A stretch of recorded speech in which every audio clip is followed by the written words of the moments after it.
There are three questions relating to magnetic field lines. So you guys have to pause and try to answer them yourself.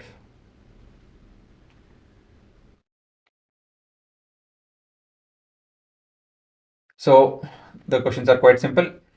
The first one, I guess you guys would have not been able to answer. Second and third is quite simple.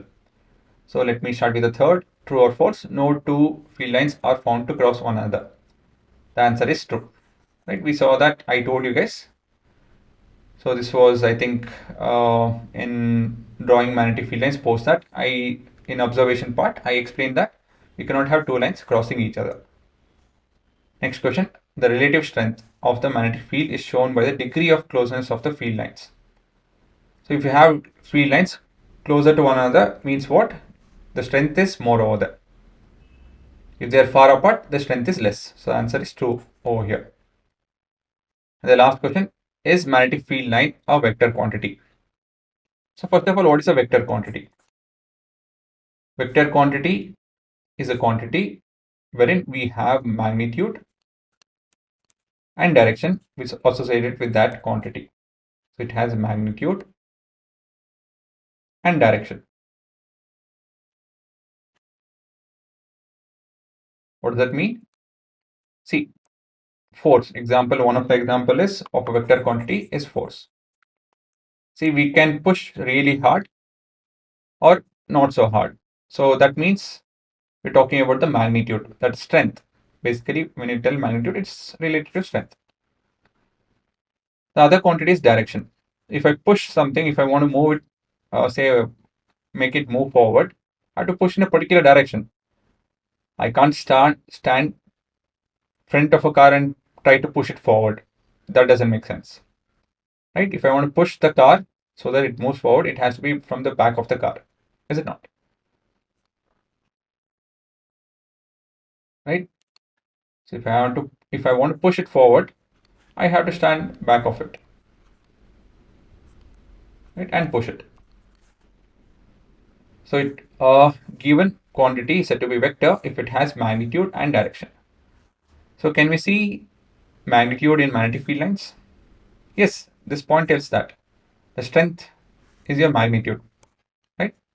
So yes, the degree of density, basically line density,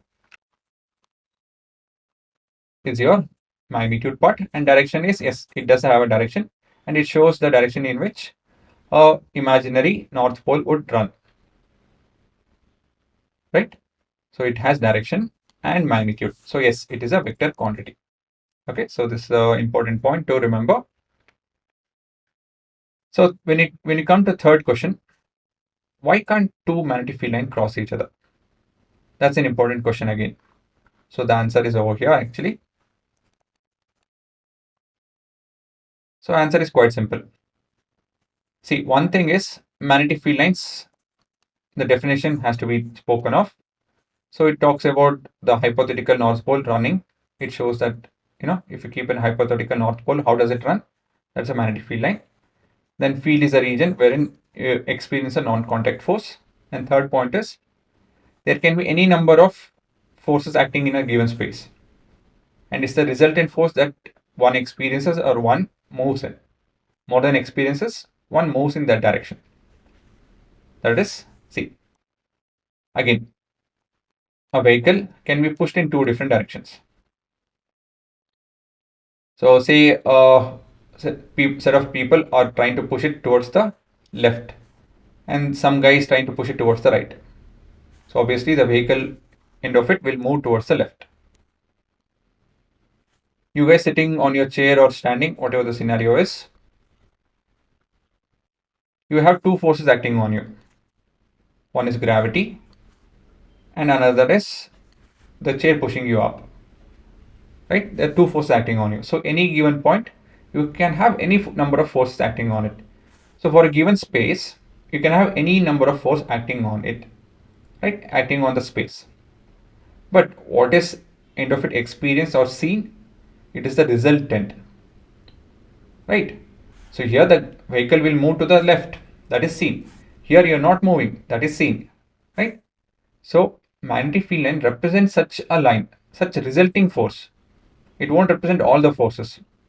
See, there can be many magnetic field in a given space.